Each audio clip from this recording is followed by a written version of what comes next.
इस बच्चे को मैं क्या जवाब दूँ? रातों को रोता है उठ उठ के मामा के पास जाना। मैं इसकी माँ कहाँ से ला के दूँ? जालिम ने ये भी नहीं सोचा मेरे छोटे छोटे 2 बच्चे हैं। मेरा बच्चा हर वक्त रोता अपनी माँ के लिए। मैं इस बच्चे को कहाँ ले जाऊँ? कहाँ इसको माँ दिखाऊँ? कहाँ से? हर वक्त कहेगा मैंने अपनी माँ के पास जाना है। मेरी मामा कहाँ है मामा? मैं कहती हूँ मुझे मामा बना लो। कहते नहीं मेरी मामा है। मैं कहती मर गई है। वो कहते हैं आपने क्यों दबाया है? मामा को निकालो, डॉक्टर के पास लेके जाओ।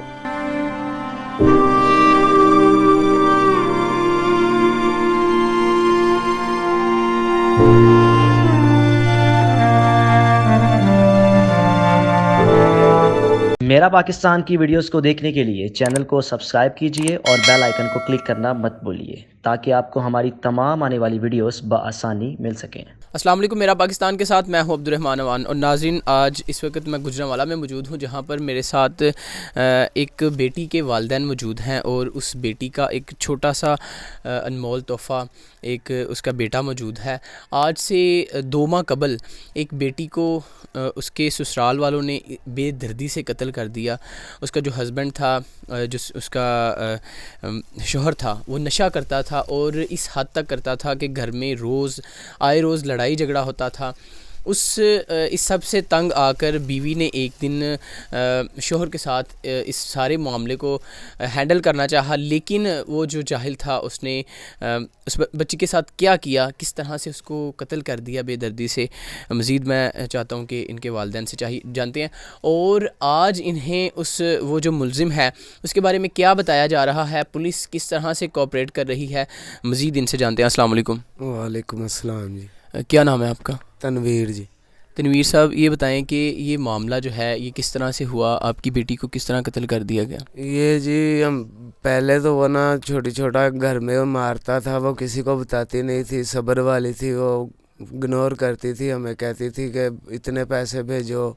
वो कहता था अपने माँ बाप से पैसे मंगवाओ, कभी 10,000 कभी 20,000 कभी ऐसे करके पैसे हम देते रहे। हम भी माड़े बदले हैं, किसी से कर्जा उठा के देते रहे हैं।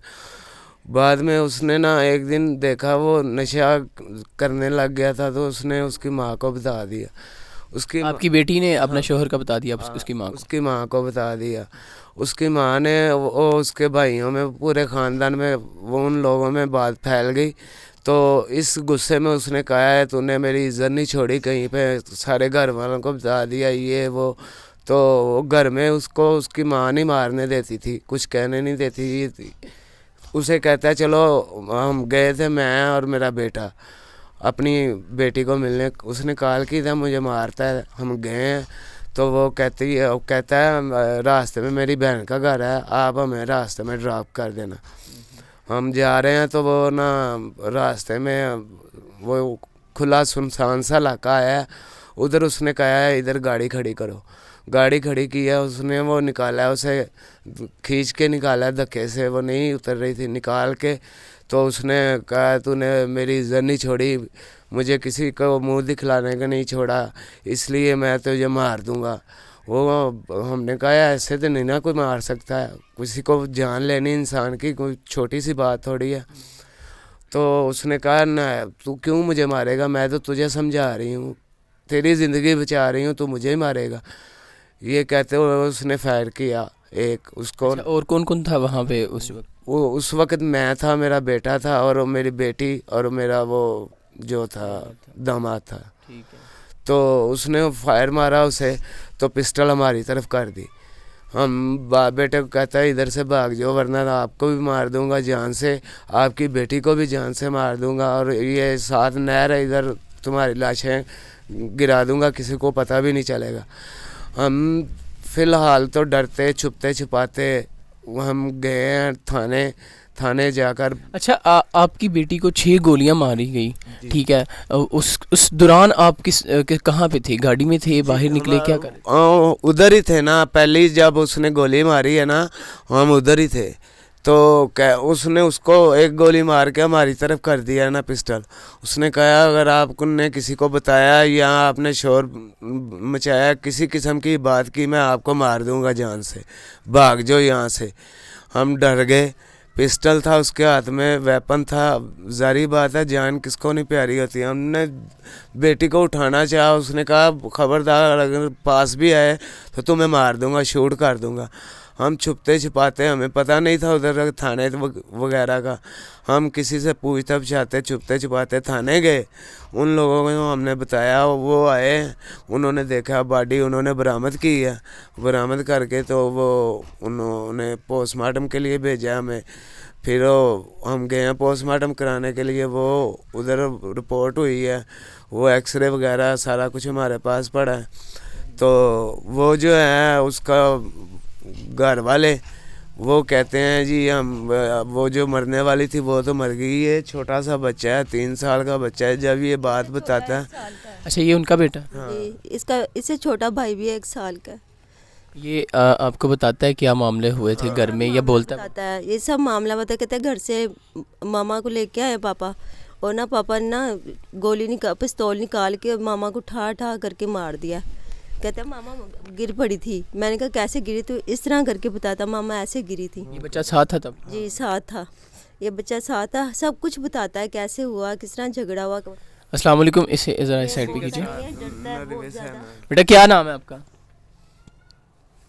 नहीं बोलता किसी से। क्या नाम है इसका? क्लिप बनाया है, वो हुसैन नाम है, क्लिप बनाया हमने, अकेले में ये बात कर रहा है वो। आप हमसे ले वीडियो क्लिप है? हाँ। चलिए ठीक है, मैं इस बच्चे का वीडियो क्लिप आपको दिखा रहा हूँ कि किस तरह ये बच्चा बोलता है और क्या करता है। चलती है पिस्तौल या मोहल्ले में, तो कहता है उसने मार दिया है, मेरी मामा को मार दिया है, मेरी मामा गिर गई है, पता नहीं क्या क्या कहता है। इतना डरता है, इतनी देर तक रोता रहता है।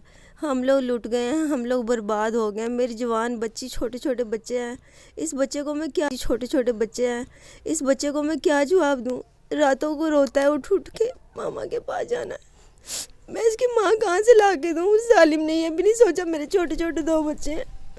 मेरा बच्चा हर वक्त रोता अपनी माँ के लिए। मैं इस बच्चे को कहाँ ले जाऊँ, कहाँ इसको माँ दिखाऊँ, कहाँ से? हर वक्त कहेगा मैंने अपनी माँ के पास जाना है, मेरी मामा कहाँ है मामा? मैं कहती हूँ मुझे मामा बना लो, कहते नहीं मेरी मामा है। मैं कहती मर गई है। वो कहते हैं आपने क्यों दबाया है, मामा को निकालो, डॉक्टर के पास लेके जाओ। पता नहीं मुझे क्या क्या कहता है। मैं इतनी दुखी हो जाती हूँ कि हम लोग सारा घर रात को रोने लग जाते हैं। की बात है सुन के हम नहीं बर्दाश्त होता है। छोटी सी उम्र है, रात को ज़्यादा जिद करता है जी। कहता है मेरे मामा मेरे पास नहीं लेटता, कभी उसके पास जाता है, कभी उसके पास जाता है कि किसी तरह मेरी मामा मुझे नज़र आए और मैं उसके पास लेटूँ। फिर कभी कहेगा मामा को मार दिया, सदाकत ने मार दिया मामा को। सदाकत कहता है मेरे छोटे छोटे हाथ हैं, मैं बड़ा होकर ना सदाकत को मार दूंगा, ये कर दूंगा, वो कर दूँ। कभी अपने मामू को कहेगा कि तो जाके ना उसको मारा, उसने मेरी मामा को मार दिया। इस बच्चे को मैं क्या जवाब दूँ? मुझे समझ नहीं आती। ये रोज़ाना रात को ज़िद करता है, तंग करता है बहुत ज़्यादा। बेटा बताओ किस तरह आपकी मामा को मारा है, किसने मारा है? बताना बेटे, बता दो। इधर मुँह करो, इधर देखो, इधर देखो, इधर तो मुँह करो। अच्छा रहने दे। अच्छा मेरे सामने जब इन्होंने मुझे बच्ची की बेटी की तस्वीरें दिखाई तो मैंने देखा कि जब मैं देख रहा था बच्ची को और ये बातें सुना रहे थे तो ये बच्चा मुसलसल रो रहा था, लेकिन ये कैमरे के सामने थोड़ा नर्वस है। मेरी ये गुजारिश है कि अगर कोई ओहदेदार इनकी बात सुन रहा है तो खुदारा इनके साथ कोऑपरेट किया जाए। इन्होंने जब हमारे साथ रब्ता किया तो ये इस कदर परेशान थे कि हमें फ़ौरन इनके पास आना पड़ा। इन्होंने कहा कि हमारी आवाज़ को बुलंद किया जाए। हम ये चाहते हैं कि जिस तरह से हमारी बेटी को हमारी आंखों के सामने कत्ल कर दिया गया, इस तरह किसी और की बेटी के साथ ना हो। सिर्फ़ ये चाहते हैं कि इनको इंसाफ मिले। इनका जो उस बहन का बच्चा है जो ये कहता है कि मार दें। 2 साल का बच्चा है, 2 बच्चे हैं उसके। ये बड़ा मैं ले आई हूँ, छोटा दादी के पास है, वो साल का है, माँ का दूध पीता था वो। उसने ये भी नहीं, जालिम ने सोचा ये नन्ना साहब क्या करेगा जब ये मर जाएगी, माँ को किस तरह। मैं तो उस छोटे के लिए भी तरसती हूँ, तड़पती हूँ। मैं तो उसकी शक्ल भी नहीं देख पाती। क्या करूँ, इसको देखूँ या उसको देखूँ? मेरे पास इतना किराया नहीं कि मैं अपनी बच्ची की फ़ाइल ले आऊँ, तो मैं उस बच्चे को कैसे देखूँ? हम लोग बहुत मजबूर हो गए हैं, बहुत दुखी हो गए हैं। मेरे खून के आंसू रोती हूँ मैं माँ हूँ, मुझे पता है मेरी 22 साल की बच्ची मरी है। या अल्लाह किसी और के साथ ऐसा ना हो, खुदा के वास्ते ऐसा कुछ करें आप लोग कि किसी और की बेटी के साथ वो जालिम जुल्म ना करें। अगर वो छूट गया या उसको थोड़ी सी भी माफ़ी या मोहलत मिली तो उसने किसी को बख्शना नहीं है। वो इस तरह का जानवर इंसान है और हमें भी धमकियाँ लगाता है कि मैं जब मैं उधर गई थी तो उधर हवालात में था, कहता था मैं निकलूँगा तो मैं आप लोगों को किसी को भी नहीं छोड़ूंगा। अच्छा, आपको भी धमकियाँ लगाई जा रही? हमें भी धमकियाँ लगाई थी। उसने कहता है मैं निकला ना तो आप लोग किसी को नहीं छोड़ूंगा, वरना मुझे निकलवा दो, मेरे बच्चे हैं छोटे छोटे। मगर तू जानवर है, तू इंसान नहीं है। अगर तेरे अंदर थोड़ी सी इंसानियत होती ना, बच्चों का तुम्हें फ़िक्र होता तो उनकी माँ को ना मारता। जो सबसे ज़्यादा माँ ने संभालना होता है, किसने संभालना होता है? जब माँ को मार दिया तो तूने क्या संभालना है? तू तो खुद नशैया है, कि चोर है, डकैत है, उसके ऊपर और भी बहुत केस हैं चोरी डकैती के। वो तो घर में रह नहीं सकता, वो तो छुप छुप के रहता था। डकैतियों के पर्चे हैं उस पर, डकैतियों का पिछला रिकॉर्ड जो है ना उसका, वो पुलिस वाले बताते हैं इसके तो ऊपर पर्चे ही बहुत ज़्यादा हैं, 95 के, 92 के, ये रोड डकैती के, घर में घुस के डकैती की, ऐसे बहुत ज़्यादा पर्चे थे उस पर। ठीक है जी। अच्छा, मेरी आपसे एक और गुजारिश है कि अगर आप इनकी कुछ हेल्प कर दें, अगर कोई ऐसे मुखियर हजरात देख रहे हैं कि जो इनकी इस मामले में हेल्प कर दें कि ये किसी पुलिस वाले को या किसी और को पैसे दे के कम से कम इंसाफ ले सकें। देखिए, वो बंदा जिसने इनको कहा कि हमने लाहौर जाना है आपके लिए और हमने प्राइवेट जो है पोस्टमार्टम जो ये सारा मामला करवाया, इसके लिए हमें पैसे चाहिए।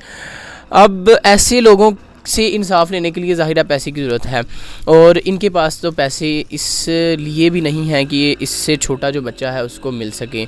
और ये बच्चा जो है ये हर वक्त इनके पास यही रोता रहता है कि मेरी मामा को उसने मार दिया, आप उसको मारो या उसको सज़ा दिलाओ। और इसके अलावा अगर आप चाहते हैं कि हम बने आपकी आवाज़, तो आप मेरे दिए गए नंबर पर भी रब्ता कर सकते हैं। Thank you so much. अल्लाह हाफिज़।